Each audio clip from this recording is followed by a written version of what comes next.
Welcome back to another video. In this video I will show you how you can actually add icon, okay, in your website. Let's say you want to add Facebook, Twitter and Instagram icon and so many social media's icon, right? So you have two way you can do this. You can download icon and you can do style for them. You can add like image, okay. You can add like icon and then you can include the image, okay.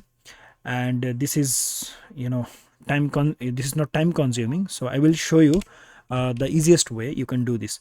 So we will do Font Awesome. So let me just go to the Font Awesome website. We just have to go to the Font Awesome website. So Font Awesome, I will search here Font Awesome and I will go to the Font Awesome website. Here you can see, and then I just have to go to the icons option here. And if I type here Facebook, let's say I want to add Facebook, right? So if I type here Facebook, okay, let me just remove this slash. Here you can see we have so many icon here. So let me just click the first one. So when I click, it will pop up like this. So we just have to copy it. That's it. And we just have to paste here. Now let's go to the browser, and if I refresh, now you can see there is nothing. So because actually we have to add a CDN link. CDN means content delivery network. It means we are not going to do any work. Somebody will do work for us and we just have to copy their link, okay.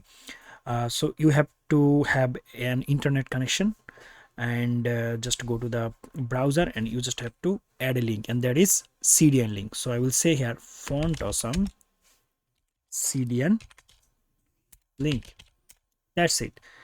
And the first link, you have to go there in the first link. So, and here you can see at the top we have css / all.mean.css. You just have to copy it from here, copy link tag.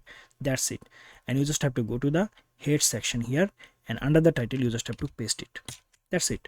And now if I go to the browser, if I refresh, then you can see we have a little Facebook icon here, right? So this is the Facebook icon. So this is the easiest way. You just have to have an internet connection. That's it. I hope you understand. So thanks for watching this video. See you in the next video. Till then, goodbye.